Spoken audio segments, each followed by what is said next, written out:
Bienvenidos a un nuevo episodio del podcast de YouFounders. Un espacio donde hablaremos del ecosistema emprendedor y de cómo lanzar tu startup al éxito.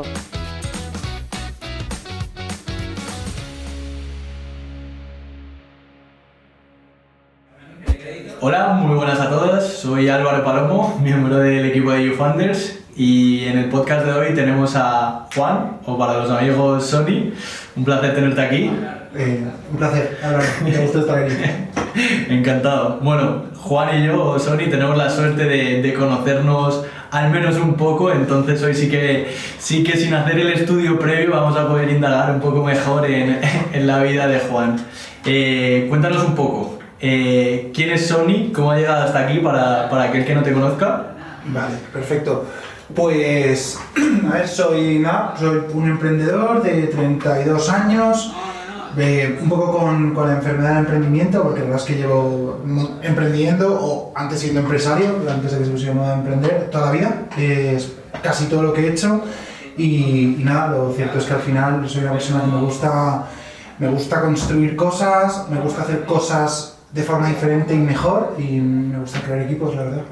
Me encanta la diferencia eso de antes empresario a ahora emprendedor. ¿Dónde pones el baremo y por qué antes eras empresario y ahora emprendedor? Bueno, un baremo podría ser en que se genera revenue, no se genera revenue, ¿no? Esto, bueno, sí, creo que es algo que ahora ha habido. Supongo que a lo mejor tiene que ver con el apoyo social y el apoyo un poco también de los medios, ¿no? Que ser emprendedor es como más guay, ¿no? Sin embargo, ser empresario es lo que de toda la vida, en los últimos cientos de años, ha sostenido la sociedad. El malo de la película. Justo. El malo de la película cuando al final es el que generaba empleo. Entonces, pues bueno, creo que soy empresario. Qué bueno. Estaba viendo un poco, cotilleando tu perfil, y había visto, oye, estudiaste Derecho, tenías un puesto con algo de responsabilidad, digamos, y cierta estabilidad dentro del Banco Santander, y de un día para otro decides irte y convertirte en empresario. Cuéntanos un poco cómo fue esa experiencia y el por qué. Pues a ver, hay una previa que también es relevante, que es por qué estaba en el Banco Santander con 20 años, ¿vale? ¿Y qué hacía ahí? Y lo cierto es que, bueno, justo mi historia es un poco atípica porque cuando tenía 19 años un día me cabré con mis padres, típica discusión de esta, pues me voy de casa, y me fui. Y estuve vendiendo DSLs durante unos meses y luego conseguí un trabajo muy bueno en el Banco Santander. Muy bueno, no porque tuviese mucha responsabilidad, sino porque éramos como una especie de servicio de protocolo del presidente y de los directores generales. Entonces pude estar, sí, increíble. Y pude estar 3-4 años viendo cómo era, pues, Emilio Botín cuando le venía a ver Mario Draghi, cómo era la economía y la política de las altas esferas, siempre desde el rol más absolutamente ultra secundario y con cero que aportar, pero ser testigo de eso fue brutal. Y nada, y el cambio fue porque hubo un momento que tuve la oportunidad de irme con la universidad a una competición de Derecho. Ajá. Y este era en París, y bueno, de ahí tenía que salir, pues acabar en un despacho, en un Hogan Lovells de la vida o algo de esto. Y lo cierto es que una noche nos fuimos a cenar y había unos señores armenios en la calle vendiendo crepes y una cola de la leche. Y pensé, joder, esto seguro que cuesta 2 duros montarlo y que ganas una pasta. Bueno, pues long story short, ni cuesta 2 duros ni ganas una pasta, pero volví a Madrid y lo hice. ¿Cómo fue el proceso de crear ese primer negocio? Bueno, y un negocio tradicional, que al final es mucho más intensivo, digamos, en capital, porque te tienes que meter en un local, meterte en una maquinaria, etc. Además, yo creo que con 22 años que empecé, que no tenía ni idea de lo que estaba haciendo, pues un poco loco, ¿no? Con las empresas cuando eres tan joven. Estaba un poco enamorado de la idea, entonces lo primero que hice fue conseguir el apoyo de 2-3 amigos que me ayudaron, que fueron clave, mi socio Rubén y mi socio Miguel. Y luego entró una cuarta socia, que era una persona más mayor, con pasta y tal. Entonces, lo primero fue pensar en cuál iba a ser, la verdad, la propuesta de valor, que la teníamos muy claro. Veíamos que existía un hueco de mercado, porque en esa época no había comida por menos de 10 euros que no fuese comida basura. Entonces decíamos, joder, aquí podemos hacer algo que esté rico, que esté bueno y pricearlo para la gente joven, ¿no? Esa era un poco la propuesta. Entonces, cuando definimos eso, nos pusimos a hacer fundraising sin que supiese que estaba haciendo fundraising, que fue pedirle levantar 80.000 pavos entre mi propio dinero y el de mis socios. Y en mi caso, yo conseguí el capital, porque ni de coña lo tenía ahorrado, gracias a un préstamo de la Caixa, un préstamo personal. Disclaimer, eso no se hace, no hay que pedir préstamos personales con 20 años para abrir empresas, pero lo cierto es que, bueno, lo hicimos así y así es como empecé a rodar, con 80.000 euros y un 25.000 euros míos de crédito. Qué bueno, qué bueno. Y 8 años y medio después, si no me equivoco, sigue activo. Uno de... Disclaimer, ayer estuvimos tomando una cerveza en uno de ellos. Sí, lo cierto es que uno de los restaurantes lo tuvimos que vender. O sea, hemos montado desde que abrimos 2 o 3 restaurantes digitales, 2 o 3 conceptos digitales y además también 2 restaurantes físicos. En mayo de este año tuve que vender uno de ellos porque simplemente ya la vida no me daba para más, entonces me hacía falta pues eso, quitar un poco el lastre para poderle poner foco Aurora. Ajá. Y lo cierto, se lo contaba hoy a un amigo, decía que ahora es maravilloso porque soy el peor cliente de uno de mis restaurantes. Qué bueno, qué bueno. Tengo 2 preguntas aquí. Una, equipo que teníais en Sonis Food, ¿cuánto personal llegaste a gestionar? ¿Vale? Y 2, supongo que sí, pero si tú estabas dentro de la operativa diaria, si te veíamos a ti en los fogones cocinando o sirviendo. Vale. Esto... O sea, ¿tenías realmente ese skin in the game? Bueno, no se puede tener más skin in the game, o sea, tenía skin in the kitchen, de hecho. Mira, nosotros el primer día que abrimos mi socio Miguel, mi socia Nané y yo, y absolutamente ni un solo empleado más. A las 2 semanas contratamos una empleada que se llama Beatriz que nos robaba. Eso fue nuestro primer hire y eso fue durete. Y lo cierto es que es la pura verdad, estuvimos 2 años nosotros 12 horas al día, de los cuales el primer año no cobramos, y estuvimos 12 horas al día durante 12 meses sin cobrar todo el rato en el restaurante. Eso fue muy, muy loco. Luego hablaremos más adelante de si fue una buena decisión o no, pero todo el skin de game que se puede tener. ¿Llegasteis a plantearos cerrarlo? No, nunca. No, nunca. Y por cierto, contestando a tu pregunta, acabamos en el momento de más empleados, que esto ya no lo digo como algo bueno porque había una pasta en sobre social, pero creo que lo máximo fuimos 25 más o menos. Y no, nunca... Es curioso, ¿vale? 2 afirmaciones aquí. Nunca ganamos pasta y nunca nos planteamos cerrar. Vale. Quizás era más startup de lo que yo pensaba. Lo cierto es que desde el día 1 no funcionaba absolutamente nada, excepto que cliente que entraba, cliente que volvía. No había operaciones, no había control financiero, no había control fiscal, no había nada, pero realmente la propuesta de valor funcionaba. Y el hecho de que los founders estuviésemos ahí, claro, o sea, al final no es inigualable. Entonces creamos una comunidad muy potente desde el día 1 de una forma completamente orgánica. Qué bueno. Y la pregunta, ¿habéis alcanzado la rentabilidad? Pues ahora, 8 años después, muchos cientos de miles de euros de deuda después, que entraremos en eso, ahora por primera vez somos operativamente rentables. Qué bueno. Porque hemos aprendido a mirar el P&L para tomar decisiones. Importante. Sí, a veces años 6, años 7 y dices, hostia, que hay que hacer algo.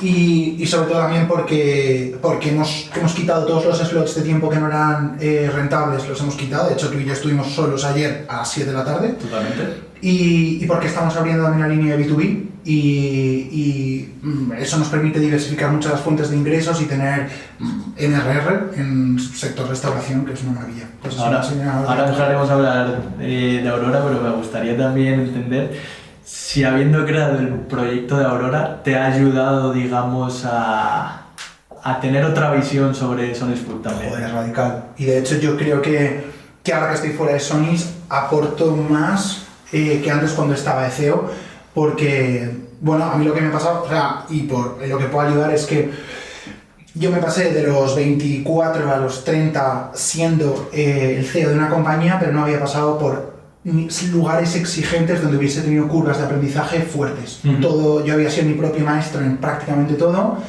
y eso significa que había muchos skills que no había desarrollado, y mi nivel profesional, quieras que no, estaba más bajo por el hecho de la falta de gente que me haga push. Ahora, sin embargo, montado una startup de base tecnológica, soy el más tonto de la sala siempre, estoy con gente brillante, y para keep the pace ahí, poder seguirles el ritmo, he tenido que mejorar mucho y eso, pues lógicamente lo cascadeo en Sony, lo intento cascadear siempre que puedo. Qué bueno, qué bueno.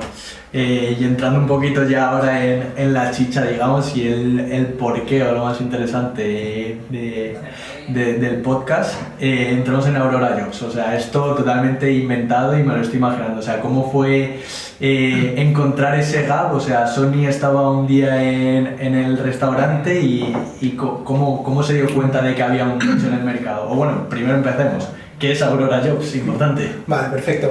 Pues mira, ¿qué es Aurora Jobs? Aurora es una plataforma de empleo joven. Nosotros de hecho, que probablemente una de las plataformas de empleo joven líderes ahora mismo en España, y esperemos que algún día también en LATAM, y probablemente la que más esté creciendo seguro, donde bueno, nuestra obsesión es ayudar a la gente joven de entre 19 y 25 años a conectar o con el empleo con el que mejor encajan o con la educación con la que mejor encajan. Hablamos de educación normalmente postuniversitaria, ¿no? O de educación más avanzada. Y lo que este es como un poco claim y nuestro modelo de negocio al final lo que hemos creado es una plataforma increíble donde nuestros usuarios descubren ofertas de trabajo y donde agregamos prácticamente todo el empleo que hay en España en un lugar y al mismo tiempo hemos creado un software de reclutamiento increíble para startups. Empresas de YouFounders, cuña publicitaria, un 70% de ahorro para perfiles junior. Lo que hemos creado es un algoritmo de priorización de candidatos que unido a un sistema de videoentrevista hace que conectes con los mejores candidatos, les veas en un vídeo, digas, vale, pues conecto con este, con este y con este. Y además con mucho más de cultura también, que está muy chulo. Que bueno, entraremos ahora también en tema de tecnología y la plataforma, pero... Sí, que casi te suelto el pitch.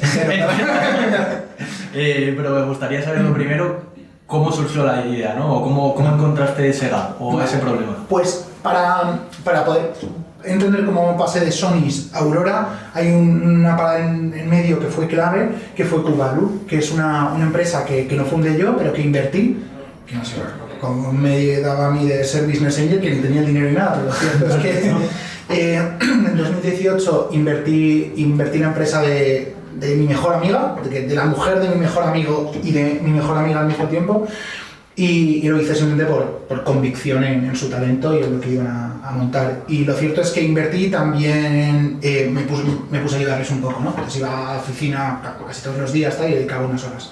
Esta es una empresa que intentaba digitalizar el sector de los eventos y metía tecnología para que el proceso de compra y sobre todo de comparación fuese mucho más sencillo. Y la fundadora es una auténtica crack.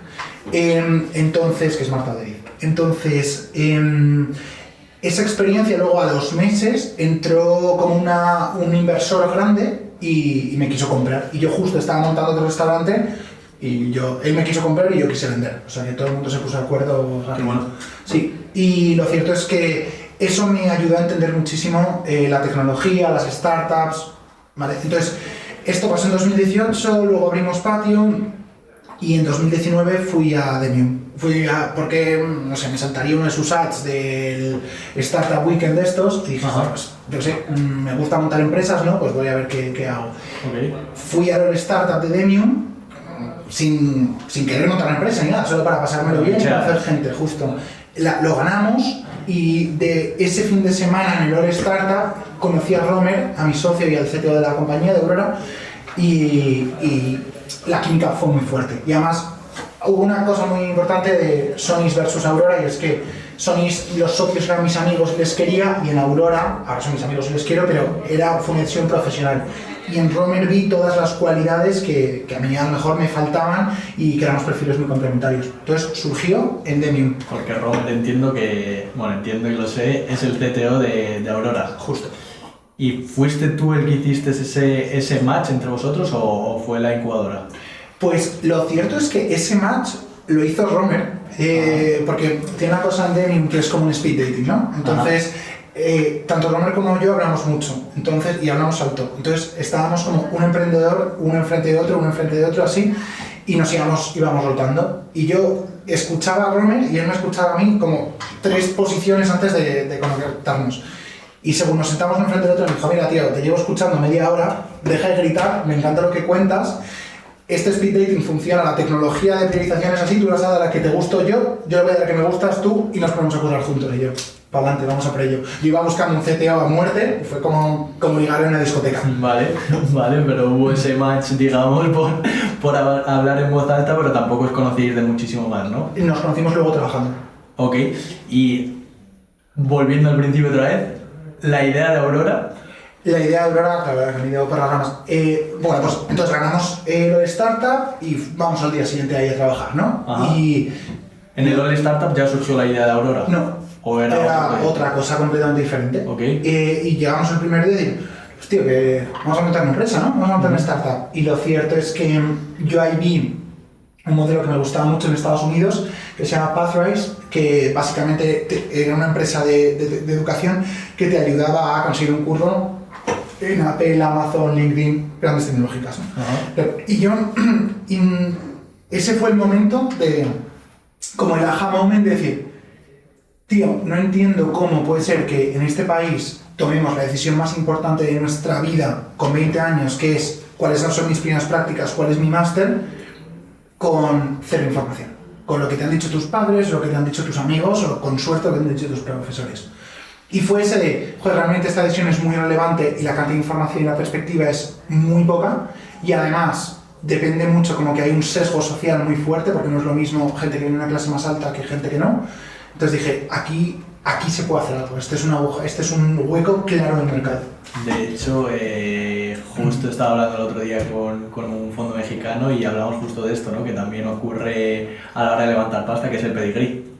Bueno, absolutamente. Y de hecho, habría que ver como la correlación entre la gente que más capital levanta, cuál es el entorno cultural y económico del que vienen, y creo que hay un sesgo claramente y es una cosa que hay que trabajar. Vale. Y ya tenéis, digamos, formada esa primera idea, ¿no? Totalmente sin validar. O sea, realmente, justo lo que hablamos ayer, te fuiste a por la solución sin tener validado el problema, o cogiendo como referencia, haciendo un copycat realmente de la solución que ya había en Estados Unidos. O sea, la hipótesis o la idea con la que lanzamos fue, vamos a hacer una plataforma y vamos a meter contenido de orientación profesional y a ver qué pasa. Okay. Y eso no nos costaba dinero, porque yo podía conseguir el contenido haciendo entrevistas a mi entorno. Ajá. Y Romer podía construir de gratis la aplicación. Ok, o sea, ese fue el primer MVP, ¿no? O la versión 0.1 de Aurora. Tal cual. ¿Y cómo pasasteis de ese 0, o sea, from 0 to 0.1, digamos? O sea, esos primeros pasos, ¿cómo fueron? Vale, o sea, literalmente, ¿qué hicimos ahí? Vale. Bueno, ahí... Y además esto, intentando tener un poco fin didáctico, yo tenía la suerte de que Romer podía construir tecnología, podíamos construir una plataforma y podíamos meter contenido en la plataforma, pero a día de hoy sé que podría haberlo hecho con herramientas no-code sin ningún problema. Es decir, que ese primer MVP que lanzamos se podía hacer no-code, pero vamos, metes un Typeform, lo metes a un Wix y tiras millas, enchufas Analytics y ves qué pasa. Lo que en esa época no tenía conocimiento. Entonces, básicamente construimos la tecnología con código porque teníamos el recurso, y yo me puse a hacer entrevistas a todos mis amigos y a meterlas en un Typeform muy bonito. Entonces teníamos, por ejemplo, para que os hagáis una idea, como era el MVP, accedías, te registrabas y tenías como 5 o 10 Typeforms, y uno era las 10 salidas que tiene, las mejores salidas profesionales si has acabado ADE, nuestras 10 empresas favoritas para empezar a trabajar. Una que me encantaba, que eran nuestras 10 empresas favoritas pensando en términos de conciliación y salario. Poníamos los salarios medios, cómo se trabajaba en cada empresa, si era más o menos demanding. Entonces dábamos un poco esa información que obteníamos de trabajadores real time en el mercado, okay, y la cascadeábamos. Vale, o sea, solo estabais realmente validando ese Customer Journey, no validando que el usuario, ¿no? O el potencial usuario quería esa solución, porque al final yo entiendo que vuestro cliente potencial no es una persona de 28, 29 años. Justo. O 27 por aquel entonces. Justo. Ahí, en esa época, la hipótesis era que algún día haríamos un servicio premium y que lanzaríamos B2C. Entonces, ahí sí que el ejercicio mental era muy sencillo, porque decías, bueno, si nos cuesta X captar usuario y retenemos X porcentaje, podemos modelizar que, oye, que la conversión a pago será X, por lo tanto nuestro CAC será X versus un lifetime value que podemos sacar de esto, ¿no? Y eso te saca un pricing. Pero lo cierto es que lo que funcionó ahí, no sé si se ha entendido esto, ¿no? Sí. Vale, entonces lo que funcionó ahí fue la adquisición, el Upper Funnel increíble, captamos por 30-40 céntimos, que son cerca de los costes que tenemos a día de hoy de captación de usuario, increíble, pero la retención era una mierda. La retención no funcionaba y el producto no traccionaba. Solo traccionaba una cosa, que eso es por lo que vemos en Sintos. Cuéntanos qué cosa funcionó. Pues nada, mi Dios volvía porque era una mierda. Entonces, pero la gente decía, joder, pues consigue trabajo, ¿cómo mejorar tus skills? Y la gente entraba, pero luego veía lo que había y lo odiaban. Pero había una cosa que era nuestras 10 empresas favoritas para empezar a trabajar. Ajá. Y eso era muy chulo, porque hablábamos de startups, llevábamos nuestro... de startups y empresas más grandes, pero dábamos siempre como nuestro input personal de qué habíamos visto por amigos que funcionaba en cada tipo de empresa, ¿no? Oye, pues, joder, si trabajas, yo qué sé, en una scale-up, pues vas a aprender un montón, ya empieza la estructura, pero si trabajas en una startup, esta startup me gusta y esta también. Entonces, ahí sí que aportábamos valor y luego lo linkábamos a la oferta de trabajo. Entonces, era chulo. Eso funcionó muy bien. Y en ese momento hicimos nuestra primera contratación, que fue la de Cristian Benjumea. Entonces, hubo un momento que veíamos tanta atracción en eso. Que Cristian entró como, yo le conocía, pero... Entró como... bueno, estamos aquí en YouFounders y cuando entra le pregunto a todo el mundo, ¿qué haces? Y todo el mundo me ha dicho, pues yo hago de todo. Pues Cristian hacía de todo. Cristian, pero su perfil es de UX UI. Okay. Entonces entró para, básicamente, hacer un poco de generar la marca from scratch y la generó, fue increíble. Y nada, y Chris me cogió un día, o sea, el pivot lo propuso Chris. Me dijo, oye, tío, Sony, esto es Aurora Jobs. Déjate de Aurora App, esto es Aurora Jobs. Aquí tenemos que empezar a meter trabajos como cabrones. Y eso fue lo que hicimos. Y eso funcionó muy bien. O sea, en cuanto empezamos a... Entonces, por seguir, ¿no? con el hilo, en cuanto empezamos a migrar y a convertirlo en una plataforma de empleo, primero vía scrapping, agregación y meterlos todos, y ahora con esta propia plataforma de empleo, la retención se disparó y empezamos a generar valor, porque pasamos de el típico proceso de búsqueda cutre de tengo un buscador y soy un chaval de 20 años, tengo que pensar en LinkedIn que me gusta, a un proceso de descubrimiento, que es lo que estamos haciendo ahora, de realmente vas a salir de Aurora conociendo oportunidades que no sabías que existían, conociendo sectores que no sabías que existían y con suerte en un futuro también conociendo referentes y mejorando tu perfil. ¿Y cómo fue ese proceso de Product Discovery, ¿no? ¿O cómo creasteis esa tecnología de la que nos estás hablando? Vale, es decir, la transición de una plataforma de orientación, ¿no? a una plataforma de empleo. Pues eso fue un reto grande. Creo que, bueno, para empezar, ahí teníamos la suerte que tenía a Romer como CTO y a Manu, que fue uno de nuestro primer inversor y una persona, un mentor que estaba ayudándonos mucho. Y lo cierto es que, bueno, pues fue un proceso relativamente sencillo, ahora que lo pienso. Básicamente entendíamos muy bien cuáles eran los drivers que iban a hacer que se disparase la retención de nuestros usuarios, ¿no? Sabíamos que tenía que ser un proceso mucho más sencillo, que necesitábamos copies cortos, sabíamos que nuestro usuario en LinkedIn había demasiada información, que no estaba machada con él, con tochos muy largos. Entonces dijimos, tío, tenemos que hacerlo sencillo, tenemos que hacer una estética desde el punto de vista de interfaz que conecte mucho con el usuario, tenemos que hacer una plataforma que se soporte muchos elementos gráficos, sobre vídeo también, y por último tenemos que hacer una cosa que sea intuitiva y tenemos que creamos una estructura que es Descubre y otra que es Jobs. Entonces la parte Descubre, ¿no? Como tenemos que poner un sitio que sea como, lo dice Romer, me citó mucho, en plan, que sea como una portada de una revista, para que vean cosas diferentes, para que aprendan. Entonces fue un proceso de entender a nuestro usuario, ya habíamos hablado con cientos de usuarios, entonces ir de la perfección de lo que creíamos que era la plataforma perfecta para un usuario hacia atrás.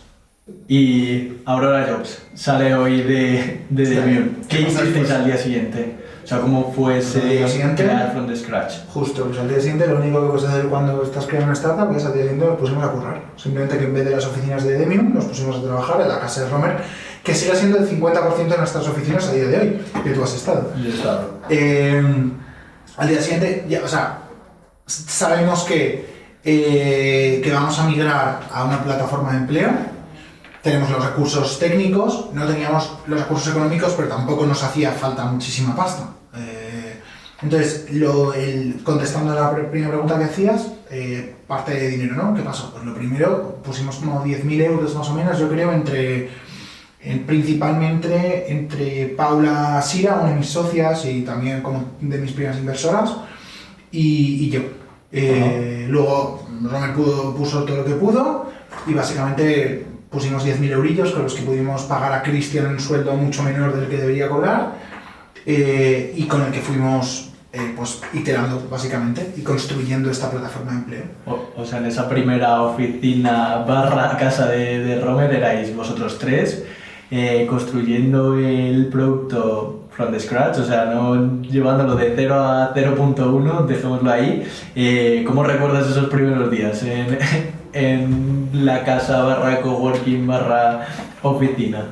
Pues recuerdo hacer todas las gilipolleces que haces cuando no sabes lo que estás haciendo y no tienes presión por alcanzar objetivos. Es decir, hacíamos una cosa que se llamaba Aurora Coffee, que ahora la vamos a retomar, que era como invitábamos a gente súper chula simplemente para hablar con ellos y aprender.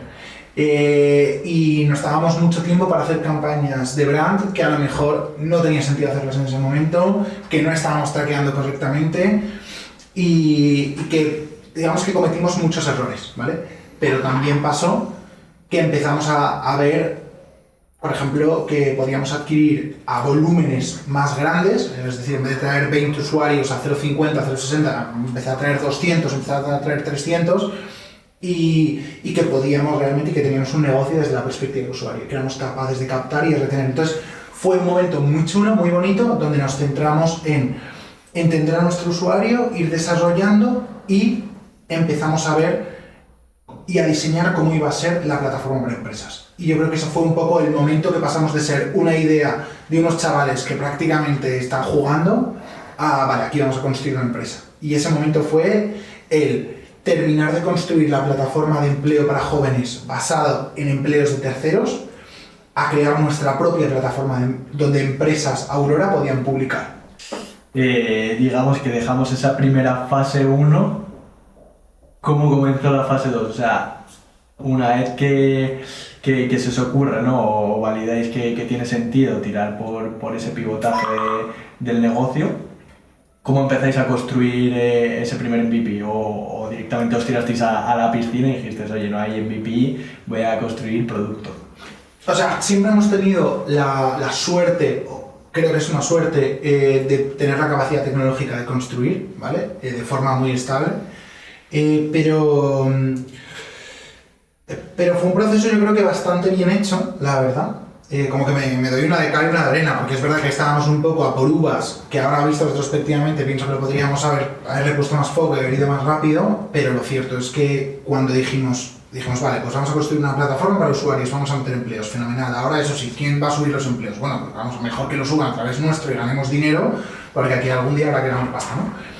Y lo cierto es que ese proceso fue un proceso de discovery muy bien estructurado. Nos pusimos a hacer primero muchas entrevistas a empresas, muchas entrevistas para entender cuál era el pain y rápidamente nos dimos cuenta que el pain era que, fruto del desequilibrio que hay entre oferta y demanda, cada vez que tú haces una posición, te llegan cientos de candidatos. Entonces, tienes cientos de candidatos para la posición menos relevante dentro de la compañía, porque las posiciones junior son los que menos cobran, menos impacto tienen en la organización, o en teoría es así, que luego habría que ver. Nos dimos cuenta de eso, entonces dijimos, vale, pues tenemos que construir una plataforma de empleo que cubra esta asimetría, que se especialice en esta asimetría. Siempre, bueno, hay dos citas aquí que me ayudan mucho, ¿vale? O dos referencias. Una es una frase de Harry Stevens, que tiene un podcast muy bueno, de 20VC, y dice, ¿cómo empezar una empresa? Y dice, pues busca un sector que esté infraservido y construye la herramienta perfecta para este segmento. Y esto es exactamente lo que hicimos. Nos dimos cuenta que el talento joven y el empleador de talento joven estaban infraservidos y les construimos el producto. Y así fue como empezamos, haciendo entrevistas y creando tecnología. Y la segunda cosa que yo creo que nos ayudó muchísimo es apoyarnos, nos apoyamos mucho en nuestro propio network de gente que conocíamos para llegar a muchas empresas y a muchos empleadores y conseguir feedback de gran calidad, muy directo. Porque esos primeros clientes que conseguisteis eran startups, eran corporates, eran pymes. Ojo, porque ni siquiera eran clientes, porque eso no llegó hasta más tarde. Digamos que esto fue en el proceso de creación de producto, la parte de discovery. Entonces eran principalmente entrevistas que luego pasan a ser demos, ¿vale? Y ahí fuimos listos y cogimos de todo. Es decir, y lo segmentamos. Además dijimos, vale, vamos a hacer entrevistas a multinacionales, a empresas grandes, españolas, nacionales, a scale-ups, startups. Y entendimos, pues el típico Matrix, ¿no? Y entendimos cuáles eran los pains de cada una en función de su segmento. En mi sector, tu interlocutor, o sea, y sus necesidades cambian mucho. No es lo mismo los problemas de reclutamiento que tiene una startup que no tiene capital ni tiene brand awareness que una multinacional, que lo que tiene son unos procesos ultra complejos y un montón de interlocutores que tienen que hacer un proceso de aprobación y que complican el proceso de selección. Totalmente. ¿Y dónde has visto mejor acogida? Bueno, pues... Y pongo la dualidad, porque al final el corporate va a tener mucho más pasta, por así decirlo, para los procesos de selección, pero suele ser mucho más rígido. Y una startup entiendo que va a tener mucha menos pasta para un proceso de selección, pero va a ser mucho más accesible a esa innovación, ¿no? O a ese cambio en los procesos. Justo. Pues es que es exactamente así.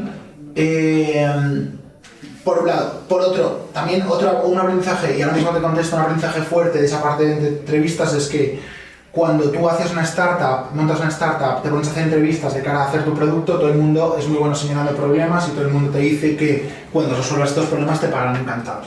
Bueno, esto es mentira. O sea, esto es completamente mentira. La única forma de validar si un modelo de negocio funciona es si le plantas a alguien un datáfono, una pasarela de pago o un paywall delante. Y que te pague. Y que me pague. Todo lo demás, put your money where your mouth is, ¿no? Pues todo lo demás no funciona. Entonces, respecto a la acogida dentro de empresas, nosotros según empezamos a crear el producto nos dimos cuenta que nuestro go-to-market tenía que estar faseado, que íbamos a tener que segmentar muy bien con quién hacíamos la fase 0, con quién hacíamos la fase 1, con quién hacíamos la fase 2. Y así que decidimos empezar con startups. ¿Por qué? Porque era muy fácil el canal comercial, además justo nos estaban cogiendo en lanzadera y sabíamos que teníamos ya esa facilidad. 2, porque no conocían tecnologías de HR, por lo tanto el proceso de integración es muy sencillo, y además porque había una parte cultural. Cuando tú vas a una persona como es un fundador de una startup que está completamente sobrecargado y le dices, mira, yo tengo una plataforma de reclutamiento que te va a ahorrar el 70% de tu tiempo, te va a conectar con los mejores candidatos y además solo te cobramos por conectar con el candidato que te interesa. Perfecto. Cuando tú vas a un corporate, entran millones de consideraciones diferentes, como las propias motivaciones de tu interlocutor que tienes delante, que pueden estar asociadas o no con el bienestar y el beneficio económico de la empresa. Ahora entraremos en el tema de lanzadera, que también me interesa mucho, pero hasta ese punto seríais levantar capital, o ahí ya sí que habíais levantado, porque... Claro, es que hemos mezclado tiempos aquí. Claro, revisando, yo he visto que habíais levantado una ronda de 220.000, entiendo y sé que se ha levantado posteriormente más capital, pero cuéntame un poco cómo fue ese proceso y también por pintarlo dentro del esquema, ¿no? de los timings que estamos manejando. Vale, pues sí, perdona, porque estoy yendo como arriba y abajo con los timings. Tenemos que poner en el podcast como una pequeña línea con las cosas para que la gente no se pierda. Vale, nosotros tomamos la decisión en 2021, en mayo de 2021,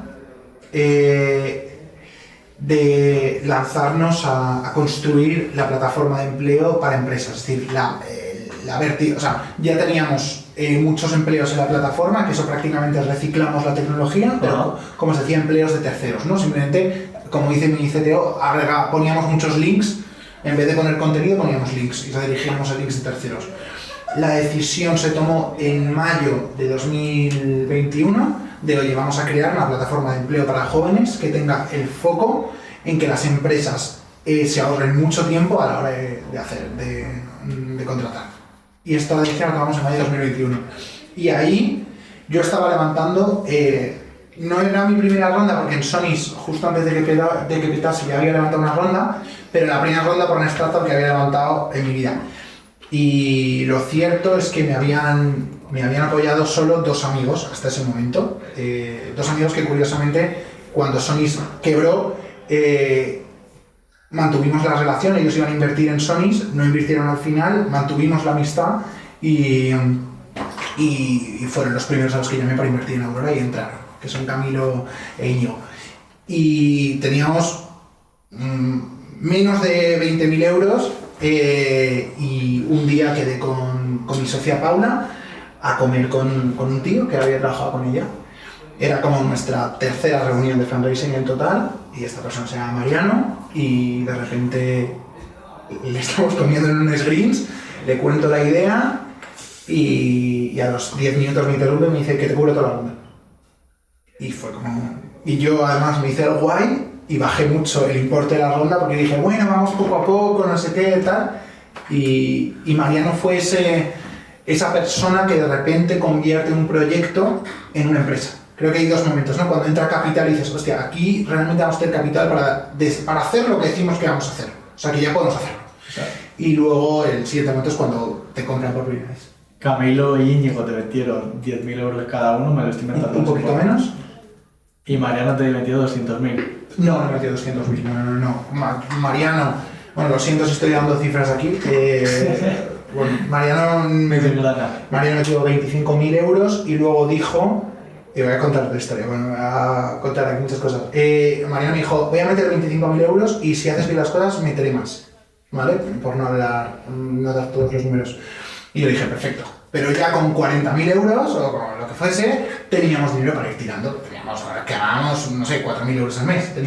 Así que dijimos, vale, vamos a pasarnos todo el verano construyendo y en septiembre abrimos una ronda, como Dios manda, ¿vale? Y pasó una cosa que es que me llevó Mariano a ver a un Venture Capital que él conocía.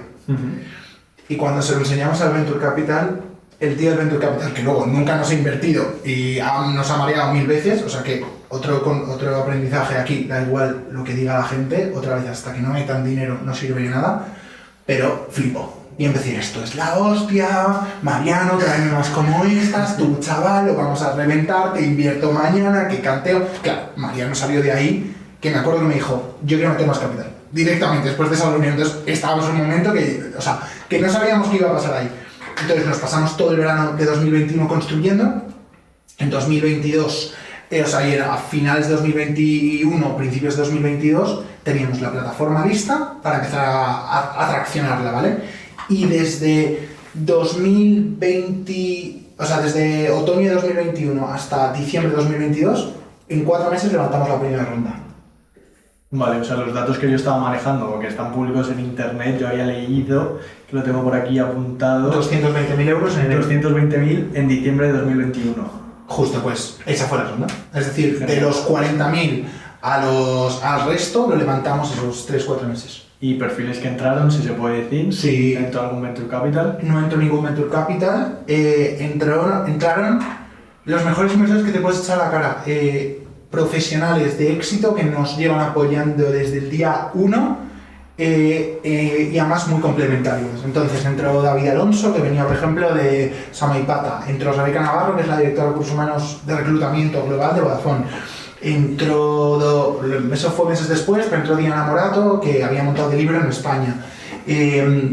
Nacho Tortosa, que había expandido Hawkers por Latinoamérica. O sea, gente muy buena, profesionales que no son inversores profesionales, pero gente buena que... Sí, pero ese smart capital que se busca en esa primera ronda, que es, oye, no necesito tanto ese capital que me entre o esa inyección, sino gente que me vaya a conectar o que me vaya a echar una mano, o bueno, en vuestro caso, por ejemplo, Mariano, que me comentabas ayer, que está haciendo las funciones de CFO dentro de Aurora. Justo. Qué bueno. Entonces, por seguir haciendo el mapa, tenemos ya plataforma desarrollada, capital levantado, empezasteis a fichar equipo, empezasteis a andar. ¿Cuáles fueron los siguientes pasos? Justo, pues entonces ahora en enero, de repente, pues eso, tenemos dinerito en el banco, también entró una parte, se fue en ENISA, dinerito en el banco y la plataforma. Entonces, sabíamos que no estábamos listos para monetizar, pero nos pusimos a rodar la plataforma. ¿Esto qué significa? Esto significa que empezaron a entrar empresas que publicaban y empezamos a transaccionar. Empresa pública, candidatos aplican. Porque en ese momento, si tienes los datos en la cabeza, qué cantidad de usuarios teníais, tanto en la parte de empresa como en la parte de interés. Mira, te lo puedo decir en usuarios registrados, ¿vale? Que es Vale. porque luego los usuarios como los WOWs sí que van cambiando en función de la estacionalidad y tal, pero nosotros en enero teníamos 2.000 o 3.000 usuarios registrados y ahora tenemos 20.000, o sea, ha sido un por 10 en 12 meses. Sí, yo lo decía. Y nada, empezamos, pues teníamos 3.000 usuarios y empezamos a transaccionar. Poco a poco empezamos a transaccionar y a recoger feedback. Recoger feedback. Y estuvimos, a lo mejor ponte que no lanzamos en enero, lanzamos en febrero, marzo. Pero hasta finales de septiembre no empezamos a monetizar. De hecho, hasta el 6 de octubre empezamos a monetizar. O sea, estuvimos muchos meses solo transaccionando, porque el producto no estaba listo. O sea, teníamos un MVP, pero no soportaba que alguien pagase.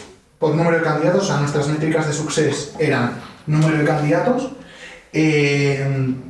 porcentaje de candidatos con una videoentrevista, eso vino después, y tiempo que le ahorrábamos a la empresa respecto a otra plataforma.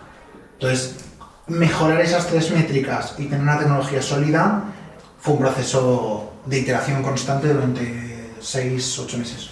Y en ese proceso de iteración, ¿no? por ir acabando la historia de Aurora, ¿cómo os encontráis en el camino con Lanzadera? Y sobre todo, ¿por qué decidís uniros a Lanzadera después de esa mala experiencia con otra incubadora?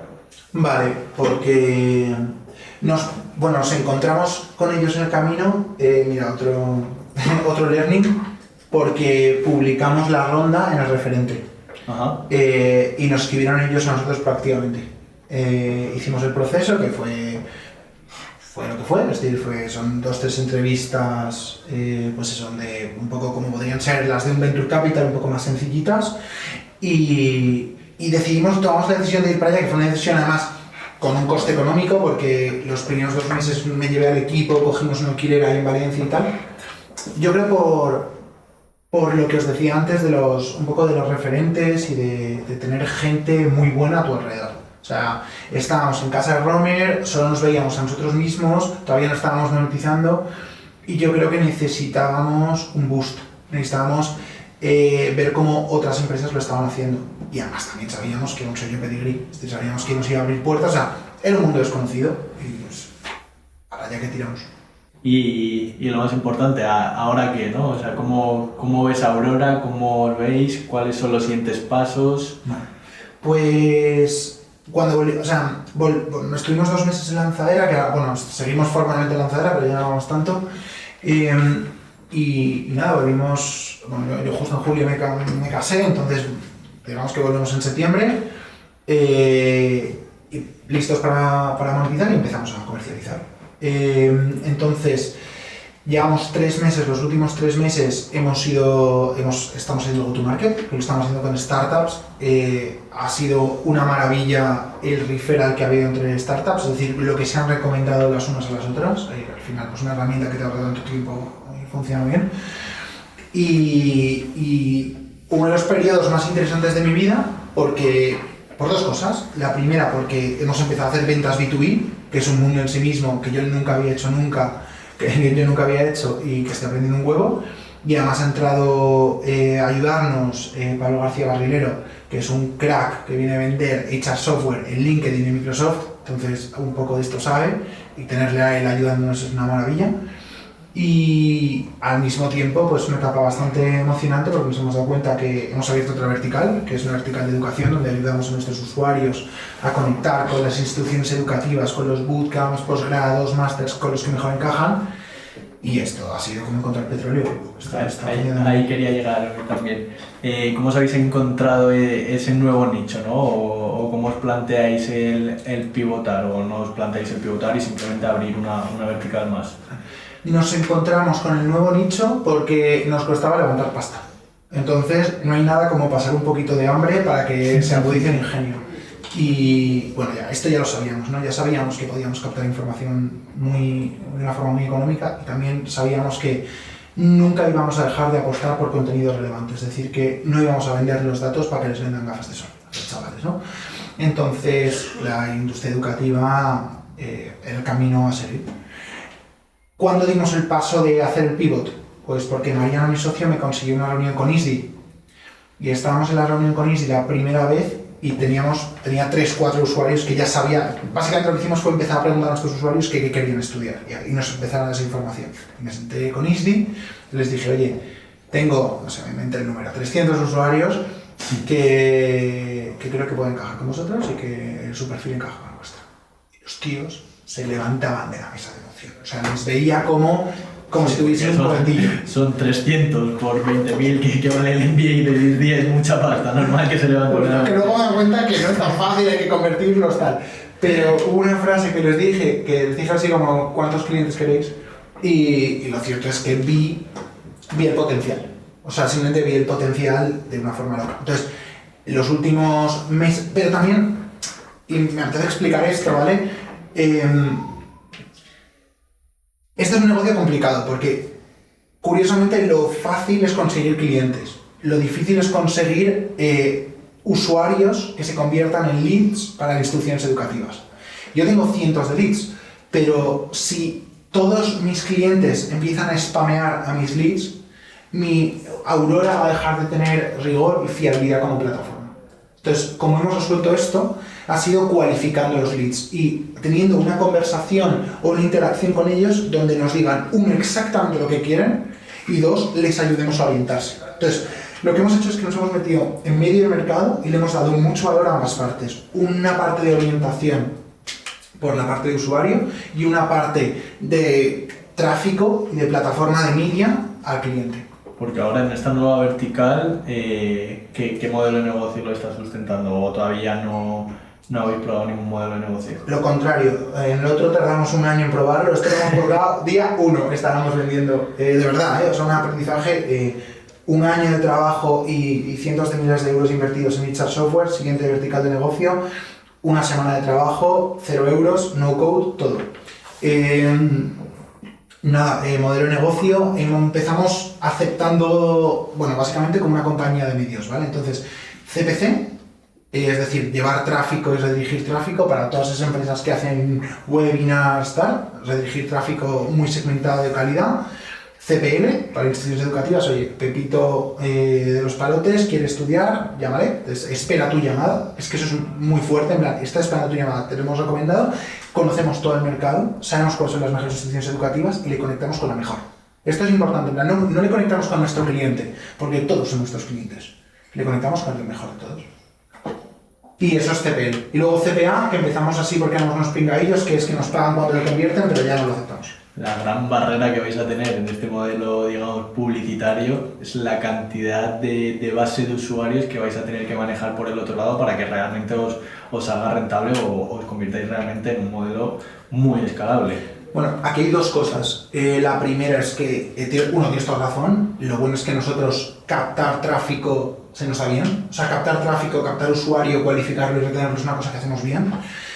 Sin presupuesto, o sea, a día de hoy nuestro equipo de marketing son 2 personas muy junior, pero lo que pasa es que los dos son unos cracks, que son Dani en social media y Elías en la parte más de candidatos, que son unos máquinas, y con ese equipito de 2 juniors que les estamos haciendo indefinidos ahora, o sea que es que estaban en prácticas hace nada, crecemos una barbaridad.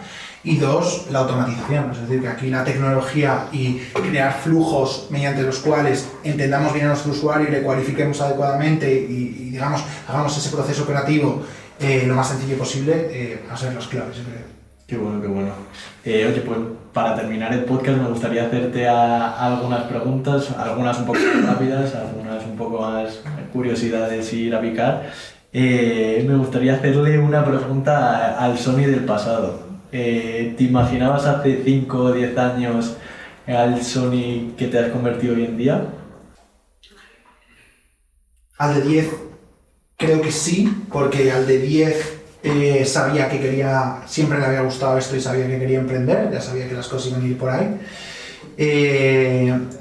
Y al de hace 5 no, porque creo que el Sony de hace 5 años estaba demasiado metido en el barro y en sus restaurantes y tenía poca visión de campo.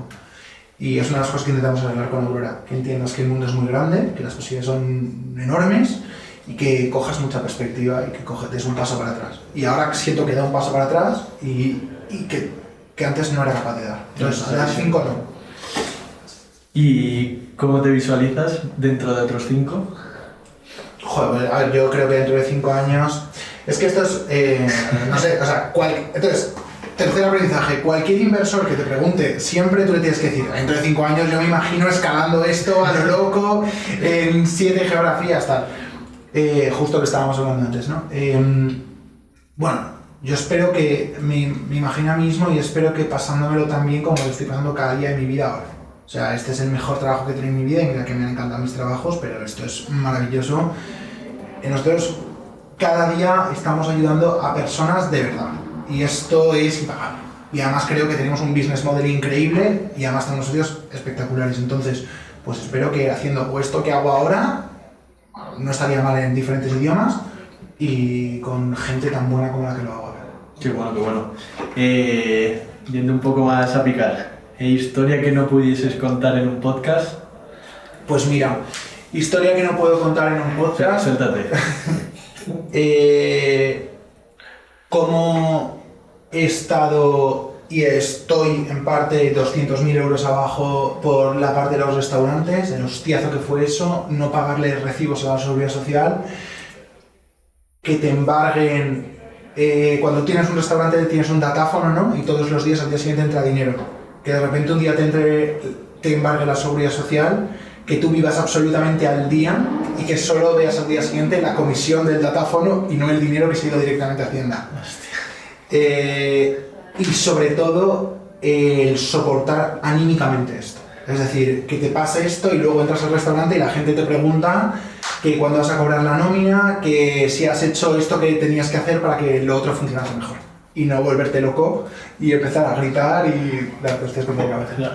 Justo la siguiente pregunta iba a ir por lo más loco que has hecho por emprender. Yo creo que podría estar ahí con esta historia, ¿no? Tengo una buena también. La verdad es que las locuras de emprendimiento son más de Sonys que de Aurora, porque Aurora ya ha sido más mayor y está todo más organizado.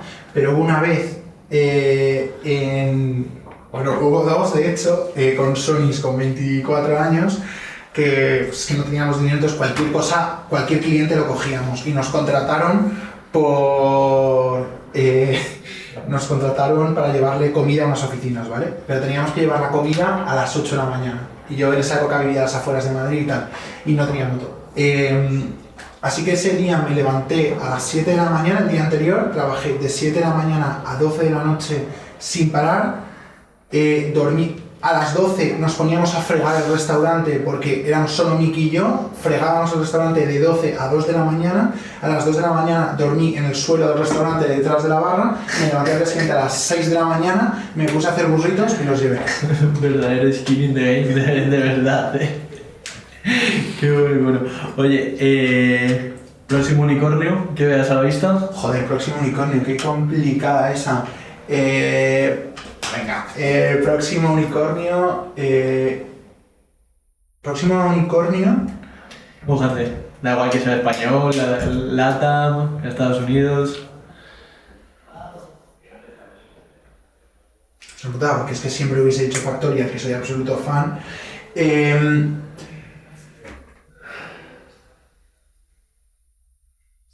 Power MBA me gusta mucho. Porque creo muy cracks y creo además que están sacando como nuevas verticales de educación y saben hacia dónde está yendo el mercado y que se están adaptando rápido. Y les he visto trabajar porque trabajo con ellos, los clientes, y esta gente se va a mover.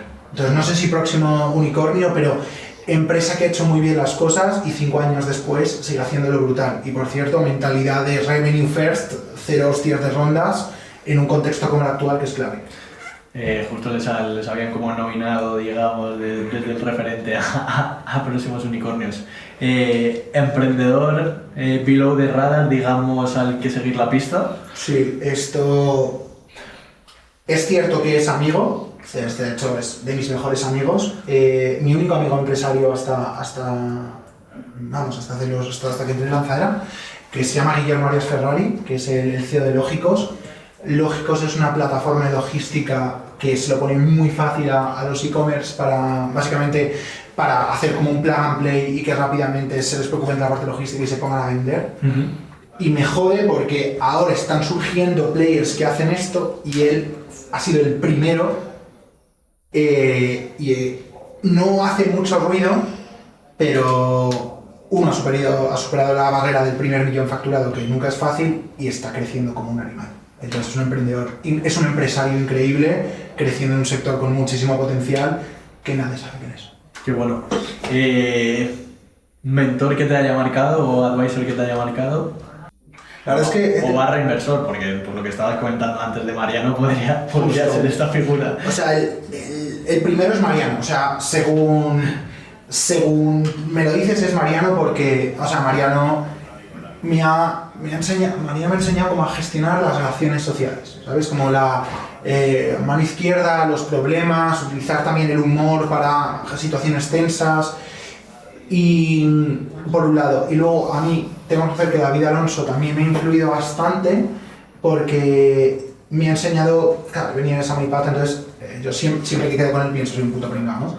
Porque David tiene el mindset de las empresas que realmente cambian el mundo. Entonces cuando tú en plan vas a empresas que luego pasan por Sequoia, por Atómica o tal, el tipo de preguntas que te hace él son preguntas que realmente te cambian el mindset. Entonces yo creo que dos de los mentores que más me han influido sin duda. Y el tercer vida sería Manuel Maquera, que es otro socio inversor mío, que nunca pensaría que él es mentor mío, pero del que he aprendido un poco. ¿Una película? The Big Short. Siempre la The Big Short. ¿Una serie? Una serie, esto... A ver... El séquito, en Duros. Para cuando quieres estar tranquilo, tal. ¿Y un libro? From Zero to One. Muy bueno. Y ya por último y para acabar, ¿qué consejo le darías a ese emprendedor, ¿no? A ese emprendedor primerizo que está en la situación en la que estaba Sony hace 3 años o hace 10, ¿no? Que va a empezar ahora con su proyecto, tiene una idea y que pierda los miedos, ¿no? Y se lance a la piscina. Vale, creo que solo hay como 2 consejos. El primero, lo único que realmente importa es tu cofundador. Todo lo demás se puede cambiar. El cofundador es lo único que no puedes cambiar, o que es un Cristo cambiarlo. Punto número 1. Entonces, elígelo bien y elige un tío que sea, o una tía que sea complementario a ti. Es punto número 1. Y punto número 2, como que, o sea, sé muy humilde en el aspecto que tienes que desear aprender de los demás. No tengas miedo a quedar mal en una reunión, no tengas miedo a ser el que menos sabe, o sea, cállate y escucha. Y rodéate de gente más inteligente que tú. Mi frase favorita justo es eso, que es: me encanta ser el tío más tonto de la sala. Porque eso quiere decir que estoy aprendiendo de los demás y no los demás están chupando de mí, ¿no? Justo.